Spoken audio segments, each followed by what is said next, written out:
একটি দাগ দেখতে পেলেন। তখন তারা দুজনেই ওয়াইস করণী রহমাতুল্লাহ আলাইহের ডান হাত ধরে চুমু খেলেন। তারপর তারা তাদের দুজনার পরিচয় দিয়ে বললেন, প্রিয় নবী হযরত মুহাম্মদ সাল্লাল্লাহু আলাইহি ওয়াসাল্লাম তার ইন্তেকালের আগে তার প্রিয় উম্মতের আকৃতির কথা আমাদের সঙ্গে বলে গিয়েছেন। আমরা আপনার চেহারা আকৃতি এবং ডান হাতে থাকা নিদর্শন দেখে বুঝলাম নবী করিম সাল্লাল্লাহু আলাইহি ওয়াসাল্লাম তার ইন্তেকালের আগে যে বুজুর্গ উম্মতের কথা বলে গিয়েছেন আপনি সেই ব্যক্তি, আপনি সেই ওয়াইস করণী। হে প্রিয় হযরত মুহাম্মদ সাল্লাল্লাহু আলাইহি ওয়াসাল্লাম স্বয়ং আপনাকে সালাম জানিয়েছেন এবং তার দেহের পবিত্র জুব্বা মোবারক আপনাকে দেওয়ার জন্য আদেশ করেছেন আর বলে গেছেন আপনি যেন তার উম্মতের জন্য দোয়া করেন। তখন ওয়াইস করণী রহমাতুল্লাহ আলাইহি বললেন, দোয়া করার জন্য আপনারাই সবচেয়ে উপযুক্ত ব্যক্তি, কারণ আপনারা আল্লাহ তাআলা এবং স্বয়ং এবং রাসূলের প্রিয় পাত্র।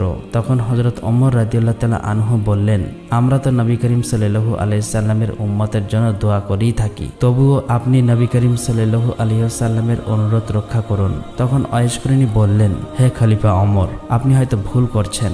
রাসূল সাল্লাল্লাহু আলাইহি ওয়াসাল্লাম হয়তো অন্য কোনো ওয়াইস করণীর কথা বলছেন, কারণ রাসূলের সাথে আমার কোনোদিন সাক্ষাৎ হয়নি, এমনকি তার পবিত্র দেহের জুম্বা মোবারক মর্যাদা রক্ষা করার আমার কোনো যোগ্যতাই নেই। তখন হযরত ওমর রাদিয়াল্লাহু তাআলা আনহু বললেন, না হুজুর, আমি একটুও ভুল করিনি। যে নিদর্শনের কথা বলে গিয়েছেন তার প্রত্যেকটি আপনার মধ্যে আমি দেখতে পেয়েছি। সুতরাং আমার মনে এই কথা বলতে বিন্দুমাত্র সন্দেহ নেই যে আপনাকে রাসূল সাল্লাল্লাহু আলাইহি ওয়াসাল্লাম তার পবিত্র দেহের জুম্মা দান করে বলে গিয়েছে। তখন ওয়াইস করণী রহমাতুল্লাহ আলাইহি বললেন, বেশ, তাহলে রাসূল সাল্লাল্লাহু আলাইহি ওয়াসাল্লামের দেহের পবিত্র জুম্মা মোবারক আমাকে দিন, আমি সেই জুম্মা পরিধান করে সমস্ত উম্মতের জন্য দোয়া করি। তখন হযরত ওমর ফারুক রাদিয়াল্লাহু তাআলা আনহু ওয়াইস করণীর হাতে পবিত্র জুম্মা মোবারক তুলে দিলেন। তিনি জুব্বাটি নিয়ে সামান্য একটু দূরে গেলেন, অতঃপর সিজদায় গিয়ে কান্না করে আল্লাহর দরবারে দোয়া করতে লাগলেন, হে করুণাময় আল্লাহ, হে দয়াময় প্রভু, আমার প্রিয় রাসূল মুহাম্মদ সাল্লাল্লাহু আলাইহি ওয়াসাল্লাম তার দেহের পবিত্র জুম্মা আমাকে দান করে গিয়েছেন। যতক্ষণ আপনি প্রিয় নবী হযরত মুহাম্মদ সাল্লাল্লাহু আলাইহি ওয়াসাল্লামের সমস্ত উম্মতের গুনাহ মাফ না করবেন ততক্ষণ পর্যন্ত আমি এই জুব্বা গায়ে পরব না, কারণ তিনি তার উম্মতকে আমার জিম্মায় রেখে দুনিয়া থেকে বিদায় নিয়েছেন। রাসূল সাল্লাল্লাহু আলাইহি ওয়াসাল্লাম, ওমর এবং আলী সবাই তাদের নিজের কাজ শেষ করেছেন, এখন শুধু আমার কাজ বাকি রয়েছে। হে আল্লাহ, আমার আরজি কবুল করুন। তখন অদৃশ্য থেকে আওয়াজ আসলো, হে ওয়াইস করণী, তুমি সিজদা থেকে তোমার মাথা উঠাও, তোমার প্রার্থনা কবুল করার জন্য কিছু উম্মতের গুনাহ মাফ করে দিলাম। তখন হযরত ওয়াইস করণী রহমাতুল্লাহ আলাইহি বলল, হে আল্লাহ, আমি তোমার কাছে হযরত মুহাম্মদ সাল্লাল্লাহু আলাইহি সাল্লামের সকল উম্মতের গুনাহ মাফ করে দেওয়ার জন্য আরজি জানিয়েছি, সামান্য কিছু উম্মতের গুনাহ মাফ করার জন্য বলিনি। অতঃপর আবারও এক অদৃশ্য আওয়াজ এলো, হে ওয়াইস করণী, তোমার দোয়া অনুযায়ী আমি আমার হাবিবের উম্মতের 4 ভাগের 1 ভাগের গুনাহ মাফ করে দিলাম। হযরত ওয়াইস করণী রহমাতুল্লাহ আলাইহি এতেও রাজি হলেন না। তিনি সিজদা থেকে মাথা না উঠিয়ে আবারও দোয়া করলেন, হে রাব্বুল আলামিন, রাসূলের সমস্ত উম্মতের গুনাহ মাফ না করলে আমি রাসূলের পবিত্র জুম্মা মোবারক কিছুতেই গায়ে পরব না এবং সিজদা থেকে মাথা উঠাবো না। ফলে আবারও অদৃশ্য থেকে আওয়াজ এলো, ওয়াইস করণী, তুমি সিজদা থেকে মাথা উঠাও, আমার হাবিব মুহাম্মদ সাল্লাল্লাহু আলাইহি ওয়াসাল্লামের পবিত্র দেহের জুম্মা মোবারক পরিধান করো, আমি শুধু তোমার দোয়া করার জন্য রাসূল সাল্লাল্লাহু আলাইহি ওয়াসাল্লামের পাপী উম্মতদের অর্ধেককে মাফ করে দিলাম। হযরত ওয়াইস করণী রহমাতুল্লাহ আলাইহি এবং রহমানুর রহিম আল্লাহর মধ্যে যখন এমন কথা হচ্ছিল, তখন আমিনুল মুমিনিন হযরত ওমর ফারুক রাদিয়াল্লাহু তাআলা আনহু এবং হযরত আলী রাদিয়াল্লাহু তাআলা তার কাছে গিয়ে হাজির হলেন। তাদের দুজনার উপস্থিতিতে ওয়াইস করণী রহমাতুল্লাহ আলাইহির ধ্যান ভেঙে গেল। আশিক এবং মাসুকের গোপন সূত্র ছিন্ন হওয়ায় তিনি সিজদা থেকে মাথা উঠিয়ে অত্যন্ত দুঃখের সাথে বললেন, কেন আপনারা এই সময় আমার সামনে এলেন? আপনারা যদি আরো কিছুক্ষণ অপেক্ষা করতেন তাহলে আমি হুজুর সাল্লাল্লাহু আলাইহি সাল্লামের সমস্ত উম্মতদের গুনাহ মাফ না হওয়া পর্যন্ত সিজদা থেকে মাথা উঠাতাম না।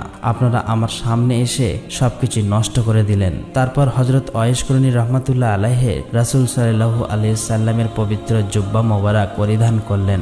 অতঃপর তিনি আবারও আল্লাহ তাআলার দরবারে দোয়া করলেন, হে পরওয়ারদিগার, হে দয়াময় আল্লাহ, তুমি তোমার পিয়ারা হাবিবের এই পবিত্র জুম্মা মোবারকের বরকতে বনি রাবিয়া এবং বনি মোজার গোত্রের মেষপালকের সমান সংখ্যক মোহাম্মদী উম্মদের গোনা মাফ করে দাও। মোনাজাতের পর তিনি হজরত ওমর এবং হজরত আলী রাদিয়াল্লাহু তাআলা আনহুর দিকে তাকিয়ে বললেন, মেহেরবানি করে আল্লাহ তাআলা আমার এই দোয়া কবুল করে নিয়েছেন।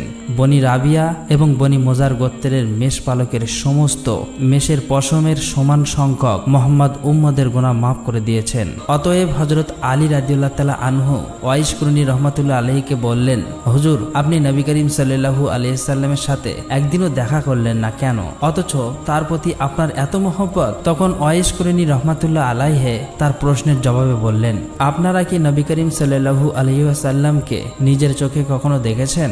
আমরা তো সবসময় প্রিয় নবীজির সাথে ওঠা বসা করতাম, সুতরাং তাকে অবশ্যই দেখেছি।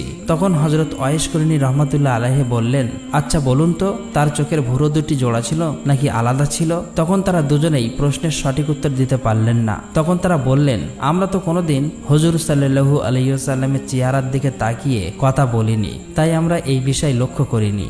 অতঃপর হজরত ওমর রাদিয়াল্লাহু তাআলা আনহু ওয়াইস কুরনি রহমাতুল্লাহ আলাইহিকে তার নিজের জন্য দোয়া করতে অনুরোধ করলেন। তখন ওয়াইস কুরনি রহমাতুল্লাহ আলাইহি বললেন, আমি প্রতি ওয়াক্ত নামাজের পরে এই বলে দোয়া করে থাকি, হে পরম করুণাময় দয়াময় আল্লাহ, তুমি সমস্ত মুমিন এবং মুমিনাদের গুনাহ মাফ করে দাও। আপনি যদি খাঁটি ঈমান নিয়ে কবরে যেতে পারেন তাহলে আমার এই দোয়াই যথেষ্ট, এই দোয়াই আপনাকে খুঁজে বের করবে। তখন হজরত ওমর রাদিয়াল্লাহু তাআলা আনহু ওয়াইস কুরনি রহমাতুল্লাহ আলাইহির কাছে আরো কিছু নসিহত শুনতে চাইলেন। তখন হজরত ওয়াইস কুরনি রহমাতুল্লাহ আলাইহি বললেন, আপনি কি সর্বশক্তিমান আল্লাহ তাআলাকে চেনেন?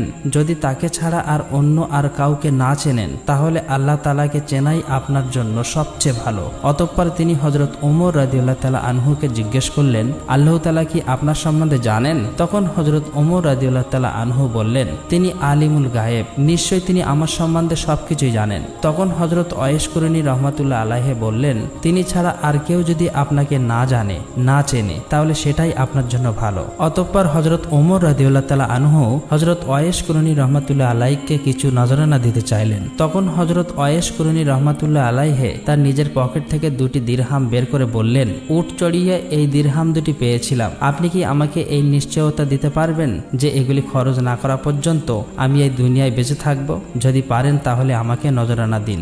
আমি নিজে কিন্তু বিশ্বাস করতে পারছি না যে এই দিরহাম দুটি খরচ করতে আমি পারবো, হয়তো তার আগেই এই দুনিয়া ছেড়ে আমাকে চলে যেতে হবে। অতঃপর কিছুক্ষণ চুপ থাকার পর হজরত ওয়াইস কুরনি রহমাতুল্লাহ আলাইহি তাদেরকে বললেন, আপনারা দুজন অনেক কষ্ট করে আমার সাথে দেখা করতে এসেছেন, দেখা তো হয়ে গেল, এখন আপনারা ফিরে যান, কিয়ামত খুব নিকটবর্তী, সেদিন আবার আপনাদের সাথে আমার দেখা হবে। অতঃপর হজরত ওয়াইস কুরনি রহমাতুল্লাহ আলাইহি তাদের দিক থেকে মুখ ফিরিয়ে নিলেন এবং আল্লাহ তাআলার ইবাদতে মগ্ন হলেন। হজরত ওমর এবং হজরত আলী রাদিয়াল্লাহু তাআলা আনহু তখন বুঝতে পারলেন যে তার সাথে আর কথা বলার সুযোগ হবে না, সুতরাং তারা সেখান থেকে চলে এলেন। অতঃপর দীর্ঘদিন অতিবাহিত হবার পর হজরত ওয়াইস কুরনি রহমাতুল্লাহ আলাইহি নবী করিম সাল্লাল্লাহু আলাইহি সাল্লামের পবিত্র রওজা মোবারক জিয়ারতের জন্য মদিনা শরীফ আসলেন। মদিনায় সাহাবাগণ তখন ওয়াইস কুরনি রহমাতুল্লাহ আলাইহিকে জিজ্ঞেস করলেন, আপনি প্রিয় নবী মুহাম্মদ সাল্লাল্লাহু আলাইহি সাল্লামের পবিত্র রওজা মোবারক জিয়ারত করার জন্য এসেছেন, কিন্তু তিনি বেঁচে থাকতে তো একবারও আপনি দেখা করার জন্য আসেননি, এর কারণ কি?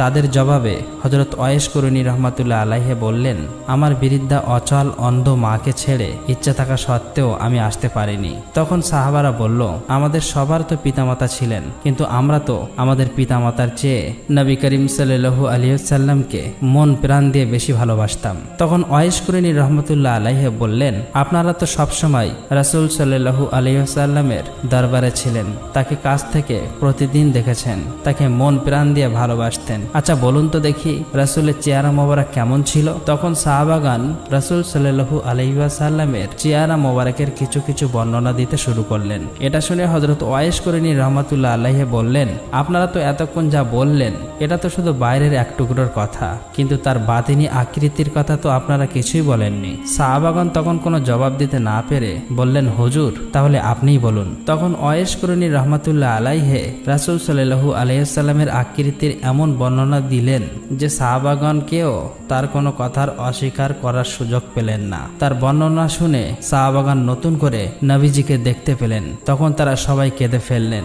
অতঃপর তিনি পবিত্র রওজা মোবারক জিয়ারত করতে গেলেন।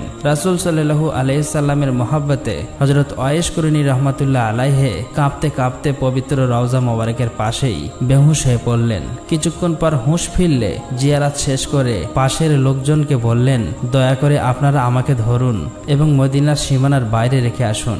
এই জায়গার মাটিতে আল্লাহর রাসূল সাল্লাল্লাহু আলাইহি সাল্লামের পবিত্র দেহ মোবারক শুয়ে আছে। সেখানে পা রেখে আমি দাঁড়াতে পারছি না। বেয়াদবের ভয়ে আমার সারা শরীর থরথর করে কাঁপছে।